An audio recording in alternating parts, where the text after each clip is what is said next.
Something happened last night that made me reflect on the way I live my life as a mother. We all heard sayings like, you have to love yourself before you can truly love someone else. And it sounds beautiful, but how does it actually look like in real life? And how does that look like when you become a mother? Somehow along the way, many of us have learned that love and sacrifice are pretty much the same thing. And we start putting everybody else's needs before our own. Our dreams become quieter. Our preference seems less important. We stop asking for what we need, and we give our time, our energy, our bodies, and our hearts so willingly because we believe that's what good mothers do. But what if we misunderstood something? What if choosing ourselves sometimes isn't taking love away from our children? And what if that's one of the greatest ways that we can love them? And I don't mean become selfish. I mean allowing our children to grow up watching a mother who knows she's also worthy of joy, a mother who pursues her dream, a mother who laughs, rests, creates, a mother who sets healthy boundaries, who feels beautiful, and who knows how to receive love without guilt. So last night, I was putting my 2-year-old daughter to bed.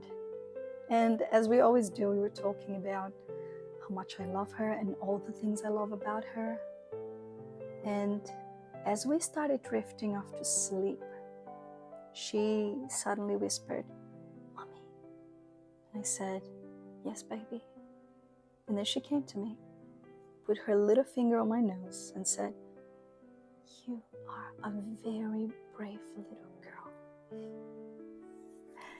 And I just looked at her and I wanted to smile and cry at the same time.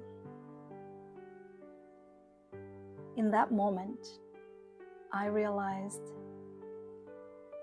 she's watching me. She isn't just listening to what I say. She is learning how to live by watching how I live. And suddenly I remember being a little girl myself. I still remember the very first time I saw my mom coming back from a hair and nail appointment. It wasn't because she looked different. It was because of the way she was carrying herself. She looked like she had remembered she was a woman as well as a mother. And I remember loving seeing her like that. Children notice things. They notice when we speak kindly to ourselves. They notice when we apologize for taking up space.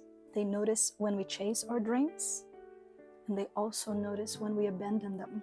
They are learning what love looks like by watching us. If there's one thing that you can take away from this today, is this: you don't have to sacrifice who you are to prove how much you love your children.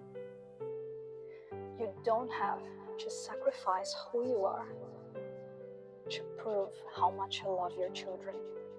Our children don't just need our devotion.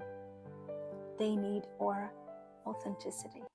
They need to see a mother who respects herself, who cares for herself, and who believes that she is worthy of the same love that she gives so freely to everyone else.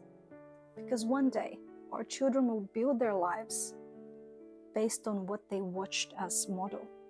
And maybe one of the greatest gifts we can give them is to teach them that loving ourselves and loving others were never really meant to be opposite things.